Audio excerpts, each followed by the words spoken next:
desde el estudio 18 de la Casa del Rookie en la mente del asesino. Francisco Recao, ¿qué tal? Muy bien, ahora. Yo creo que esta entrevista va a gustar a mucha gente, a muchos rookies, como siempre, pero creo que hoy especialmente quien la ha gozado ha sido tú. Desde luego, yo soy muy fan de este tipo de contenido, como tú bien sabes. Sí. Así que sí que he disfrutado. Es un trabajo que, claro, aunque sean crímenes resueltos o casos cerrados, claro, siempre es remover, ¿no?, sobre sentimientos pues muy, muy profundos, ¿no? Entonces, claro, todo lo que te ha contado, que hay familias que incluso promueven, ¿no?, que se grabe alguno de sus casos, pero otras que son reacias, otras que, bueno, pueden en un momento dado también pues arrepentirse. En fin, que es una posición delicada, y cuando le has preguntado que si empatizaba y demás, pues claro, es que es inevitable, ¿no? En ese tipo de investigaciones, cuando profundizan en el tema o haces esa recopilación de datos y demás, después construirlo, montar el guión, hablar con todos.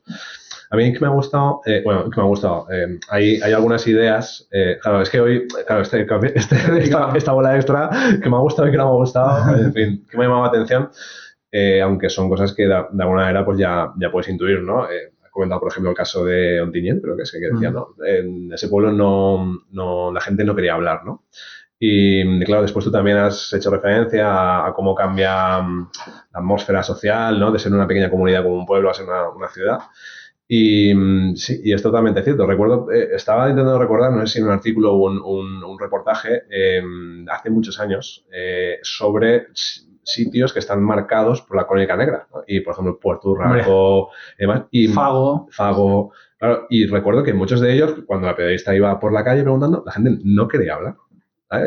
¿Y por qué? Porque, evidentemente, uno, entiendo que no quiere que se asocie esa sombra que siempre queda asociada al sitio donde tú vives o donde tú has crecido, donde tú has nacido, pues algo que no, pues evidentemente que no quieres que permanezca siempre. Hombre, Alcácer, solo con decir Alcácer, todo el mundo sabe de qué estamos hablando, ¿no? Exacto. O tú sales por Madrid un día con una cámara y un micrófono y le dices a la gente, oye, Alcácer, ¿te suena el pueblo de Alcácer? Y además, todo el mundo te lo va a relacionar con eso. Y además creo que ese caso, bueno, uno, porque nos pilla cerca. O sea, de hecho, muy cerca.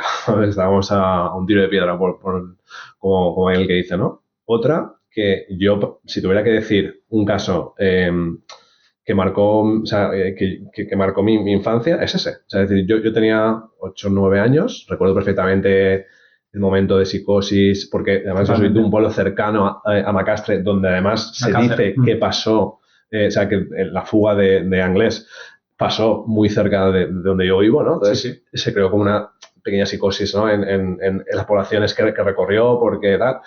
Y recuerdo en el colegio, pues los carteles, las pegatinas, después todo el circo, entre comillas, mediático que también has comentado. Sin comillas. ¿No? Pero que ahora, cuando, o sea, es decir, que en ese momento tal vez no éramos conscientes, pero ahora visto con perspectiva, o sea, esas grabaciones en directo desde la mesa, o sea, las familias en la mesa camilla de su casa, o sea, del salón de su casa. Los abuelos dándose un abrazo, dándose el pésame, enterándose de la noticia. Enterándose de la noticia en directo. Fue la explotación del sentimiento ahí hasta la náusea, ¿no? Pero bueno, en fin, es historia.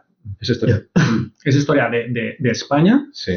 Y es historia de la televisión en España. Y de una época, ¿no? Desde luego. Y es historia de los medios de comunicación, ¿no? Así es. Y bueno, ahí está el documental de Netflix en el que sale Paco Lobatón, pero Nieves Herrero, por ejemplo, se negó a participar porque, bueno, no parecía que tuviera mucho que decir. Claro, y Paco Lobatón lo reconoce. Hace autocríticas. Claro. Lo que le honra también un poco, ¿no? Sí, claro, porque, a ver, es como todo, ¿no? Fue un momento, una época, no podemos juzgar, como hemos dicho muchas veces en este Rookie, ¿no? Una manera de hacer televisión. No podemos juzgar con ojos del presente cosas que se hacen. Claro, pero después recuerda también que en el documental de Netflix, todo lo que, ya no era solo los directos. Crónicas marcianas, por ejemplo. O sea, todo lo que... Con los hermanos ahí riéndose y de cachondeo. Con los hermanos del asesino. Los hermanos del asesino que no estaban ni en la cárcel, o sea, no lo habían ni atrapado. Que tenían un espacio en una mesa de debate allí todas las noches. Pero en prime time, ¿eh? En prime time. En prime time cuando no existía internet, ni YouTube, ni nada. Cuando te veían millones de españoles. Eso es. Estabas haciendo chistes y diciendo tonterías. Después también, que lo ha comentado con el caso caso de Macastre, claro, cuando lo ves con perspectiva, lo precario de los medios que existían, ¿no? Y claro, visto ahora con la disposición de medios, que siempre son escasos, ¿no? Para este tipo de, ¿no? Cuando le has preguntado que ahora hay muchos medios, y dice, bueno, si le preguntabas a la policía, tal vez te diría que no, ¿no? Pero claro, con lo que tenemos ahora o con la tecnología que existe ahora, dices, ostras, es que, ¿cómo se hizo aquello de esa manera? ¿Por qué se hizo así? Bueno, pues todo tiene una razón. Eso también ha alimentado muchas historias paralelas, ¿no? Muchas teorías conspiranoicas. También después por internet, que si se circulaban las autopsias, que si, bueno, en fin, diálogos inventados, los que intentaban revelar la verdad oculta, en fin, muchas cosas, ¿no? Pero sí, la verdad que ha transmitido muy bien el que son temas delicados y sobre todo cuando he preguntado por qué nos atraen, ¿no? Pues claro, yo lo veo y también lo veo en la gente que le gusta este tipo de cosas, ¿no? Que al final yo creo que uno de los atractivos es ¿cómo llamaría? Lo cotidiano de los personajes, o sea, lo anodino de los personajes, es decir, habéis hablado de Mage y de Salva, ¿no? Pues Salva es un celador, o sea, puede ser tu vecino, podía ser la persona con la que compartes el gimnasio, podía ser no sé, o sea, alguien que no estamos pensando en, no sé, en gente con un perfil muy extraordinario o muy alejado de la realidad, sino que eso también los convierte en decir, ostras, ¿cómo alguien así pudo humaniza, hacer? ¿no? Claro, o sea, ¿cómo ha podido llegar a hacer eso alguien que, en fin, que su vida entra dentro de unos parámetros normales, ¿no? Y sí, pero bueno, en fin. Y después, el por qué matamos. Eso también ha sido muy interesante la pregunta y la reflexión y la respuesta, ¿no? Pero vamos, que eso daría para bastantes rookies, ¿no? Claro, totalmente. Estaba escuchándote y estaba reflexionando sobre lo que ibas contando, ¿no? En primer lugar, lo que hemos hablado de los medios, ¿no? Porque yo no solo hablo de los medios tecnológicos, sino también de la formación, ¿no? de la Guardia Civil, de la policía, claro. Cómo ha evolucionado, cómo tratan los casos, los protocolos, la investigación, cómo se lleva ahora de una manera mucho más profesionalizada, claro. Basada en la experiencia, ¿no? Y por otro lado, lo que comentábamos de las atmósferas cerradas de los pueblos, hemos hablado de Fago y hemos hablado de Puerto Urraco.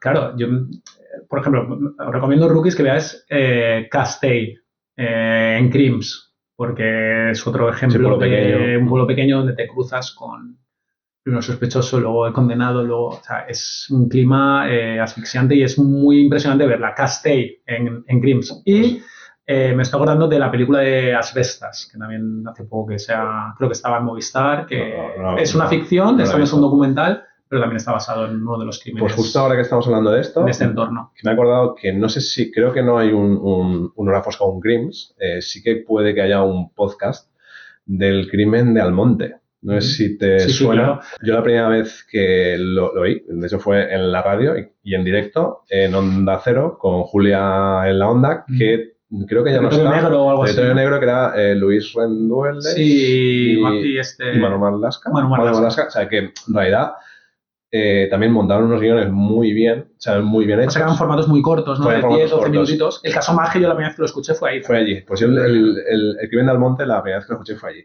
Entonces, a medida que iban descubriendo, te dejaba, pues en fin, de hecho, creo que eran 120 o 118 puñaladas en el cuerpo de una niña de 8 años, me refiero, es que hasta qué nivel de ensañamiento, ¿no? Y a ver, no recuerdo exactamente los detalles, pero bueno, encontraron a un padre y a una hija en casa del padre, los dos asesinados. A su vez estaban recientemente separados, si no recuerdo mal, había un amante de por medio, que fue el principal acusado, que lo cuento por lo que decíamos de las atmósferas de las comunidades pequeñas, ¿no? Sí. Claro, todo apuntaba al amante, ¿no? Bueno, era el novio de la mujer, ¿no? Sí, era el novio, pero antes había sido amante. Además, claro, no había mucho indicio, pero recuerdo que había como una pisada de una zapatilla deportiva que además a propósito era de un número superior. Bueno, en fin, que había muchas pruebas que apuntaban a él y de hecho, pues creo que era el principal acusado y no sé si llegaron a condenarlo, pero después lo han ido resolviendo a medida que ha ido recurriendo. Bueno, pero llega un momento en que el pueblo está partido en dos.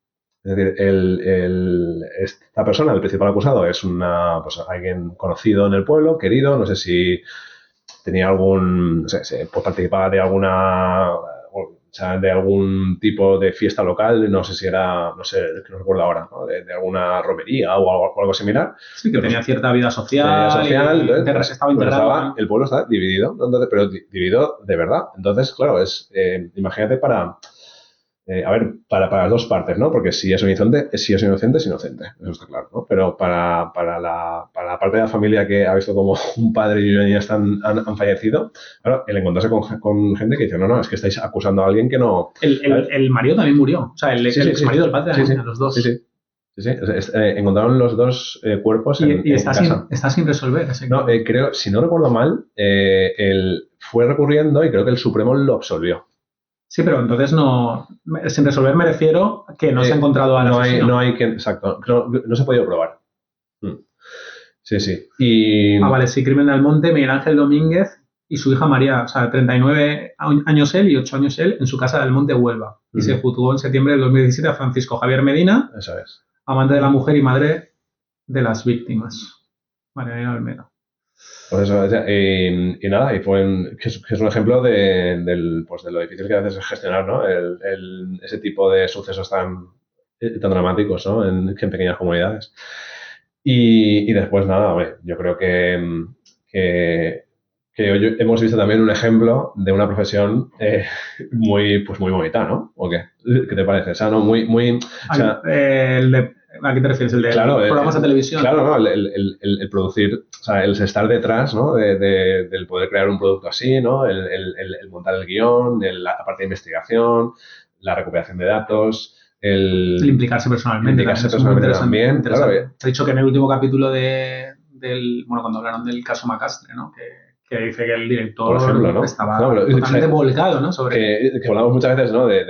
Porque nuestro día a día a veces dices, bueno, estrés, ¿no? ¿Cómo me estoy implicando aquí, no? Claro, ¿no? Pero esto que al final eres un profesional de la comunicación, que lo que hace, que creo que también ha sido interesante el cómo ha definido un true crime y cómo lo ve él, o sea, desde el punto de vista de que hace un papel, o sea, tiene un papel en la sociedad, ¿no? Que es contar de una manera completa, sin ningún tipo de fraccionamiento, es decir, dar un relato a un suceso, a un crimen, ¿no?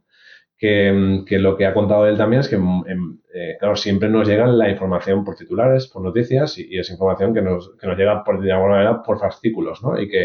Y eso sí que me llama la atención, porque a medida que lo iba contando, yo sí que he tenido la sensación, a medida que he visto algún programa de la Fosca o Crims, como van, como sobreimpresionan que la imagen, noticias de ese momento, claro, y los titulares, claro, pues son eso, momentos puntuales de investigación que tampoco te dicen nada, ¿no? Es que ellos son capaces de montar todo el relato, que eso es o sea, el mérito en realidad. No, claro, es que en algunos casos, claro, el programa que te están contando narra unos hechos que han transcurrido durante varios años. Eso es. Entonces, es verdad que yo cuando le preguntaba a los rubis en la calle, pues tenían como goteos. Flashes, claro. Sí, pasó algo así y tal, y es como muy inconexo. Claro. Sin embargo, si tú ves un programa de este tipo, te cuentan la narrativa completa y lo bueno que tienes es que si el caso está juzgado, sabes cómo ha terminado la cosa. El peor sabor de boca a mí siempre se me queda cuando no hay un culpable, cuando no han condenado a nadie, ¿no? El pueblo quiere justicia, a mí siempre se me representa esa sensación cuando pues eso, ha habido un asesinato, alguien ha sido asesinado y no hay nadie que haya pagado por ello, ¿no? Que ya sabes es muy frustrante también. Que son productos de consumo para gente inteligente, ¿sabes? Muy bien.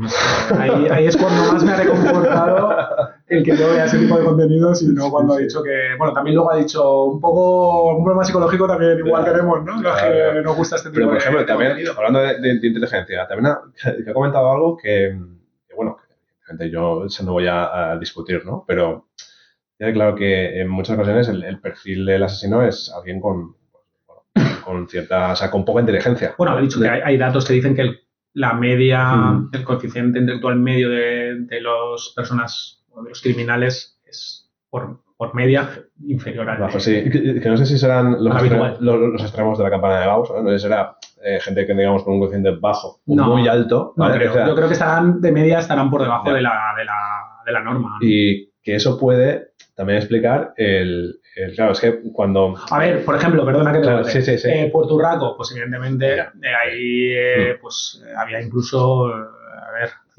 parece que había hasta cierto retraso mental en los asesinos. Pero no creo que sea la norma, es decir, precisamente tú lo has explicado antes.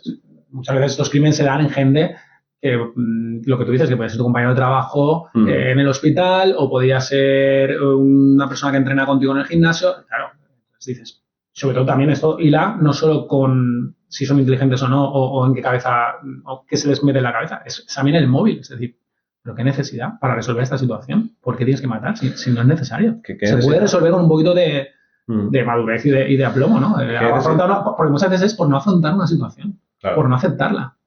Claro, el caso de Maje, el caso del hombre ese que emparedó a su mujer. es callejón sin salida. La única opción es... Me doy contra la pared en vez de dar marcha atrás, ¿no? Voy a quitarme el obstáculo del medio. Pero claro, creo que es la peor de las opciones, ¿no? Claro, lo que pasa es que él lo ha dicho muy bien también, que había leído mucho sobre el tema y es lo que decía él, ¿no? Es decir, ancestralmente quizás esa era la solución más natural y más humana. Claro. Es decir, oye, me molestas, te mato. Es lo más instintivo, lo más primario. Claro. Pero evidentemente, pues una sociedad avanzada, pues no cabe eso, ¿no? Que se construye el derecho para no acabar siempre en duelos de Ha hablado el de Dostoyevsky, nos hemos puesto también muy culturetas, pero sí, que muy acertado también la referencia. Sí. Sobre todo por el retrato psicológico que hace Dostoyevsky, ¿no? En sus novelas y demás. Del arrepentimiento, de la conciencia, de la culpa, ¿no? Sí, así es. Pero bueno, lo que decía de la inteligencia, ¿no? Puede que eso nos pueda explicar la sensación que muchas veces tenemos cuando vemos un capítulo de este tipo, que es, ¿pero cómo puedo hacer eso? ¿O cómo puedo cometer ese fallo? A ver, lo siento, o sea, yo voy a hacer referencias muy, muy mediáticas, ¿no? O muy que conoce todo el mundo, pero lo que siempre decimos, el caso de la Guardia Urbana, el crimen de la Guardia Urbana, que sabes que no es que nos encante, ¿no? Pero es una historia tan rocambolesca, ¿no? Y que tiene tantas aristas y que en fin, se tiene mucho atractivo. Pues claro, ahí ves que pues cometieron fallos importantes, ¿no? Y dices, ¿por qué? Claro, pero yo imagino también que también hay que ponerse en el papel de quien ejecuta todo eso, ¿no? Es decir, muchas veces el despiste más tonto es lo que acaba después convirtiéndose en una prueba que te implica, ¿no? Que el móvil, por ejemplo, ¿no? O sea, ¿por qué no te dejas el móvil en casa, tío? Y luego los abogados son los propios que acaban utilizando eso para intentar explicar que no tiene sentido que se les acuse, porque en el caso de la Guardia Urbana, bueno, que tú y yo hemos hablado sobre el tema, vamos por activa y por pasiva en comida, sobremesas, viajes, móvil, todo, ¿no? Da mucho de sí. Da muchísimo, y tanto, ¿no? Una de las cosas que me llama a mí mucho la atención de ese caso es el momento en el que se decide hacer. Que ya no sé si es porque piensan que van a tener la coartada perfecta por lo inverosímil del momento o porque es una metadura de pata, porque están con las niñas en casa, las dos niñas en casa un domingo. Después de venir de un día familiar. Un día familiar, pero están las niñas en casa. Ya. ¿Vas a matar a alguien teniendo a tus hijas ahí? Sí. O sea, o estás loco de la cabeza o es más pasional de lo que parece, pero luego las pruebas dicen que no fue pasional. O fue fortuito. Que fue premeditado.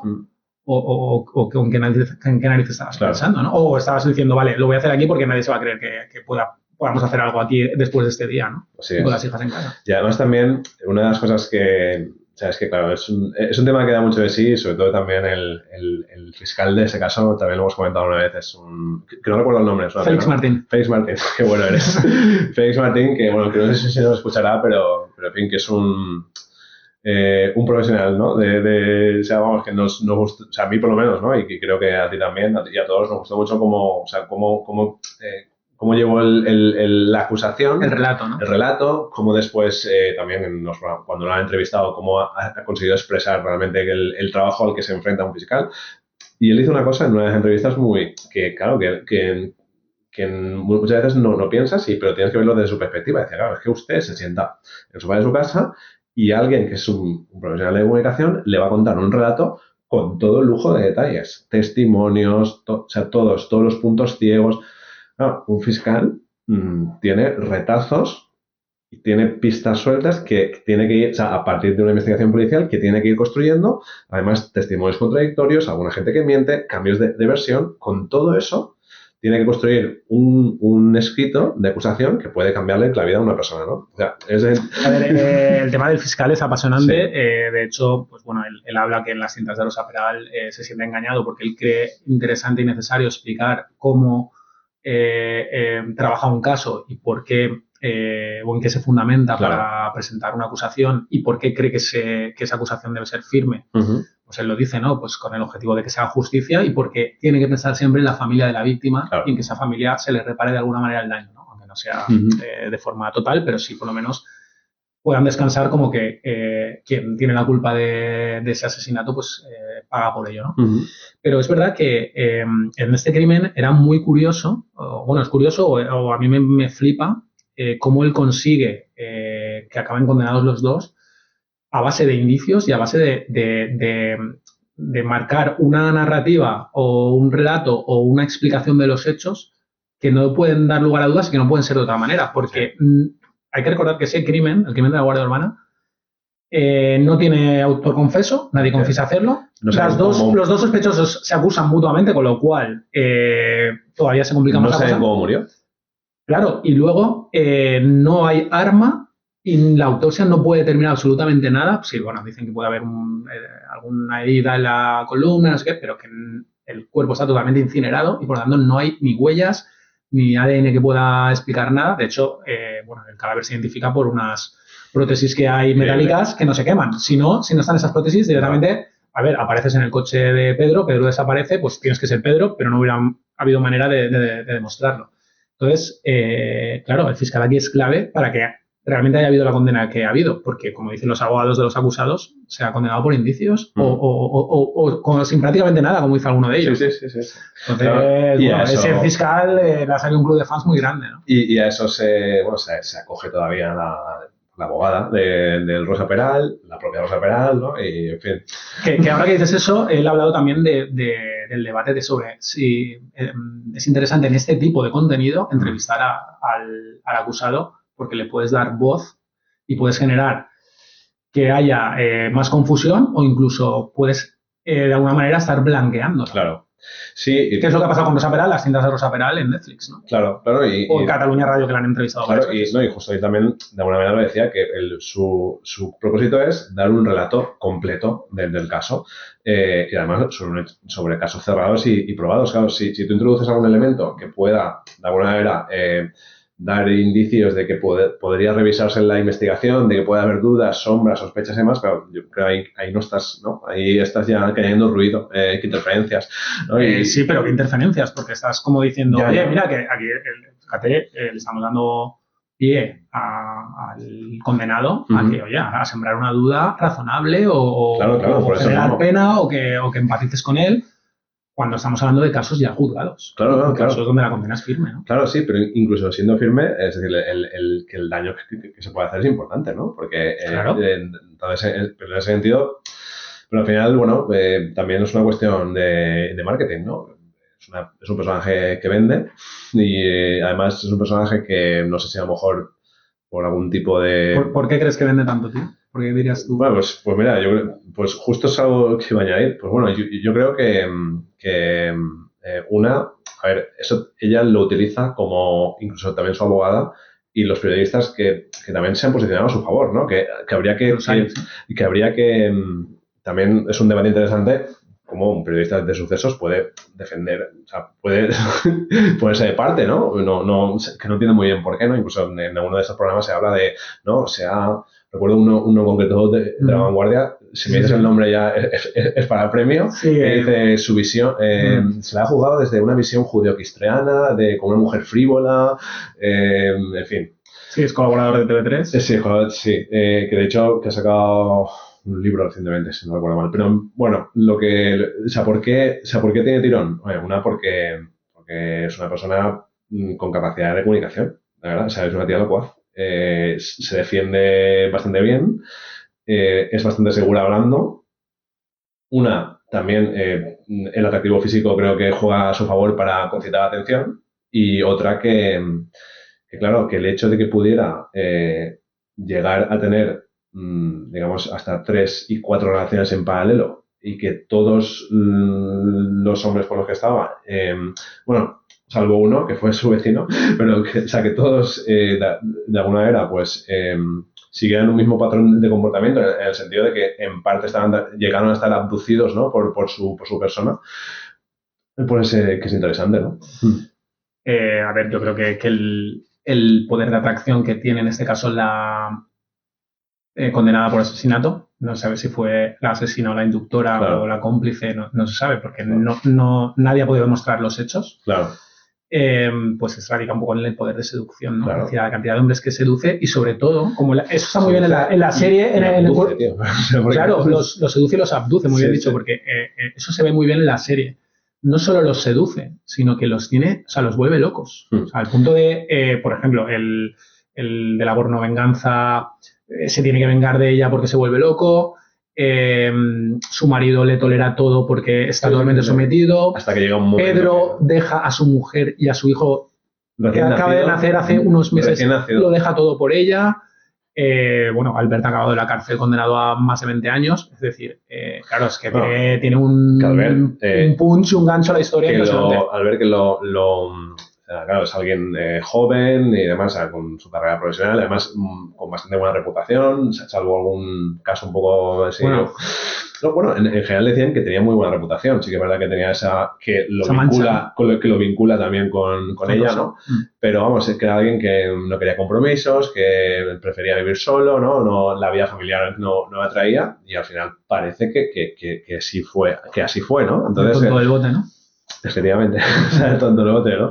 Pero vamos, esa a mí que me gusta mucho el fiscal, claro, toda esa tarea de investigación, que sean horas y horas de revisar conversaciones, de filtrar correos, el papel que juega el WhatsApp en ese crimen, los audios de WhatsApp, porque las llamadas telefónicas, bueno, aparte de que no se pueden, o sea, que no se pinchaban los teléfonos, no se pinchaban los teléfonos, no se pueden recuperar, pero sí, que digamos que también cada vez parece más fácil dejar rastro, ¿no? O sea, o es cada vez, es decir, porque has preguntado, ¿existe el crimen perfecto?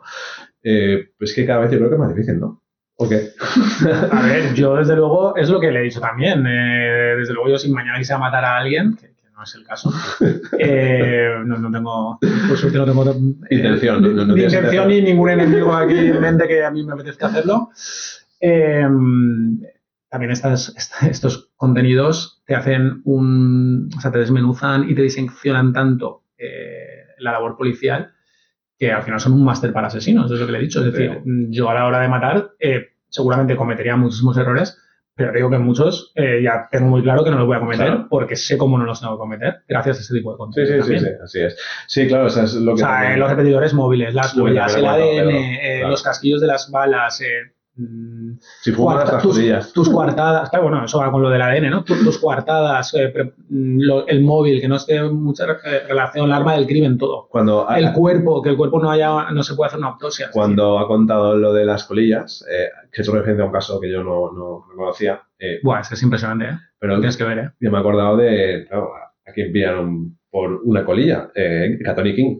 Buah. Una colilla del Royal Crown. O sea, fue Baninkoff, ¿no? Ese caso es increíble también, ¿eh? Una colilla. O sea, fue por eso. Pero había otra persona en la cárcel pagando condena, ¿no? Que sí, o sea... que eso también habla mucho de los juicios populares, hombre, y mediáticos. Ese caso de Recio Baninkoff, ¿eh? Ese también, es que yo creo que ese caso... Ese también lo tenías que ver. Hombre, es que yo creo que ese caso también es uno de los...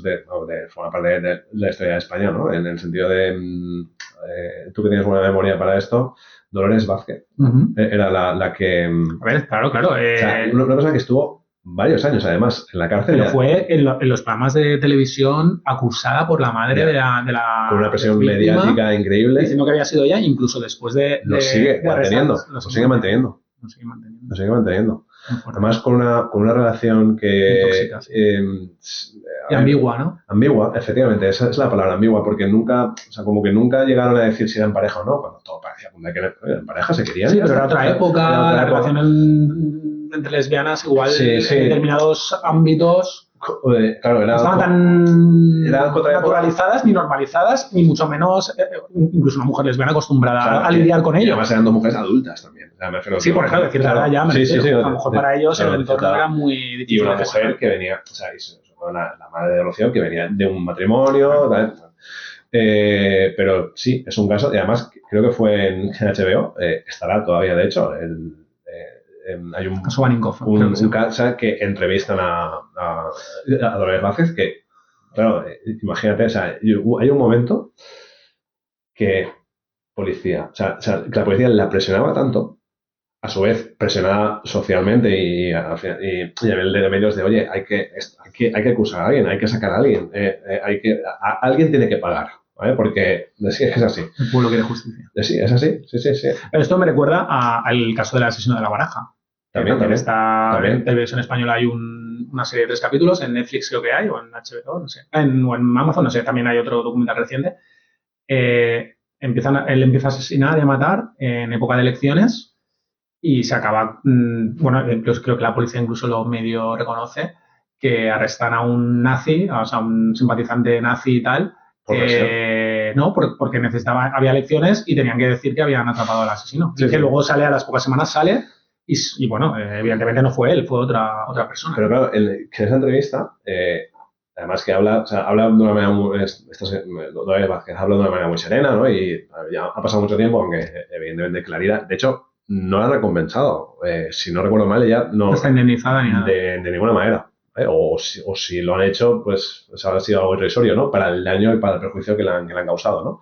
Pero decía que llega un momento en el que a ti te están interrogando, te están ejerciendo presión, has sido tú, confiesa que...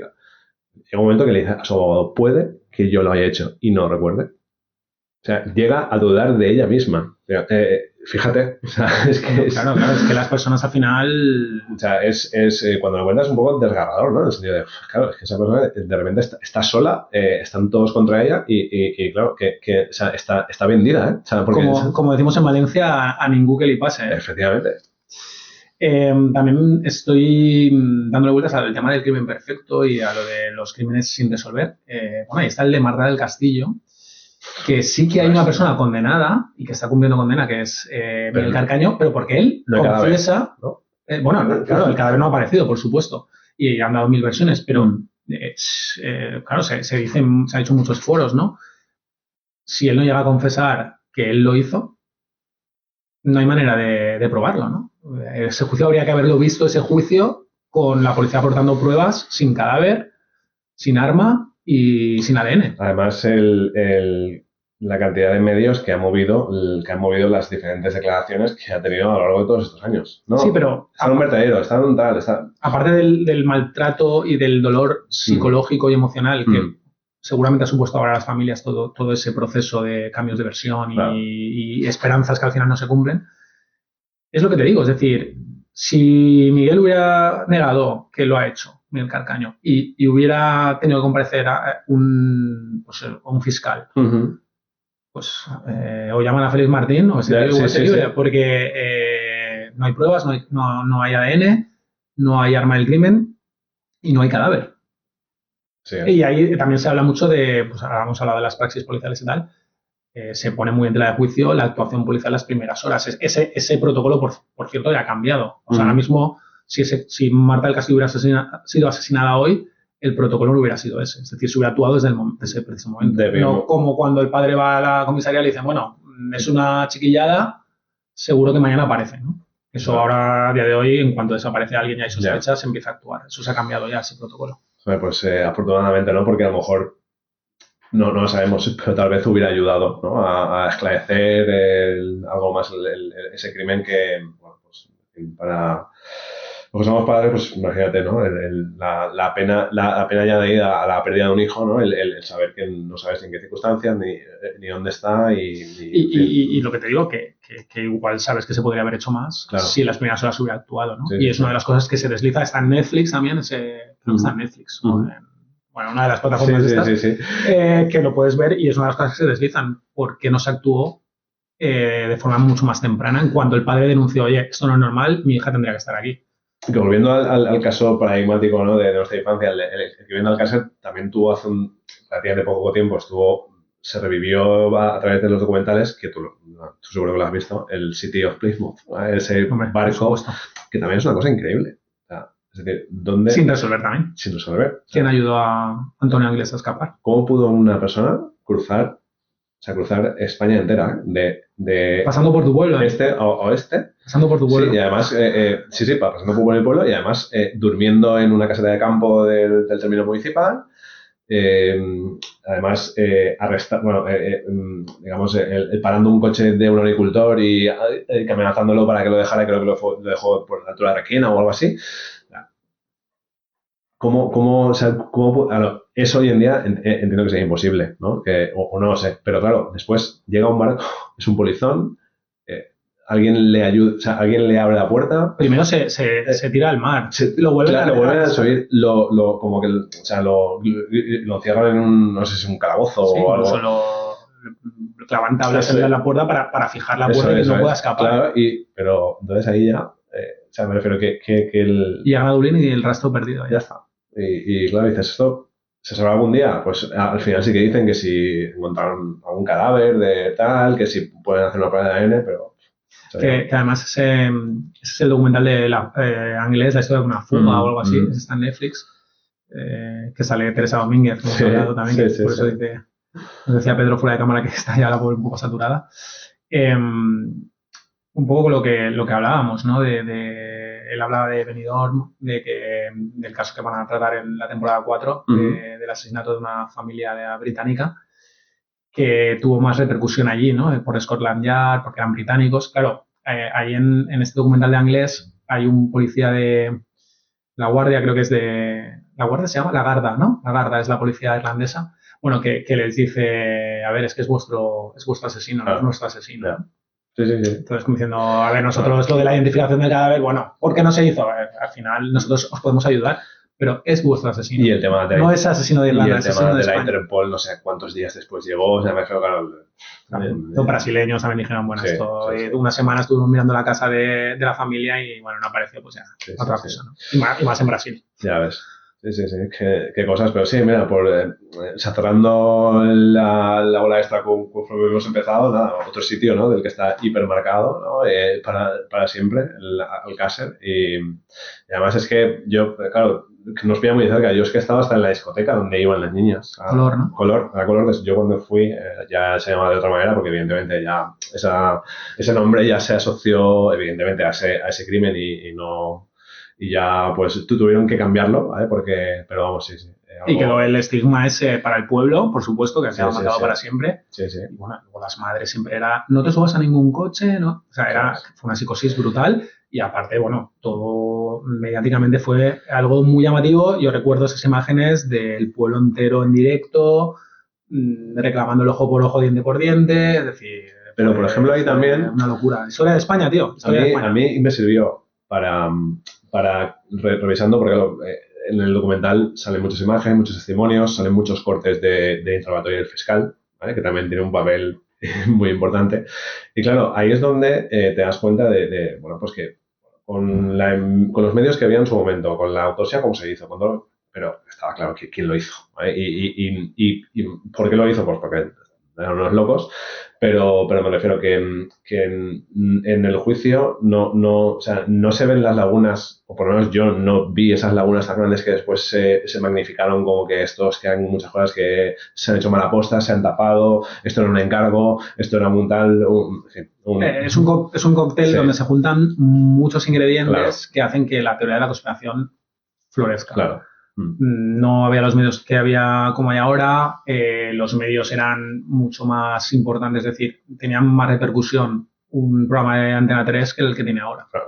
Porque lo veían millones de personas. Ahora, no había YouTube, no había aplicaciones, puede... no había Netflix, no había Internet, no había nada. Ahora es que este podcast ya compite en pie de igualdad, ¿no? Con todos los medios. Ojalá. No, pero sí. Y en fin, la verdad que es algo que ya ves, y si te paras a pensar, Laura Fosca son casos en la Comunidad Valenciana. Y fíjate, llevan 4 temporadas, seguramente muchos los descartarán por diferentes motivos, pero que te da un poco también la medida de que pasan más de lo que pensamos. El suceso, el crimen pasional, el gratuito, está más cerca de lo que pensamos muchas veces. baby.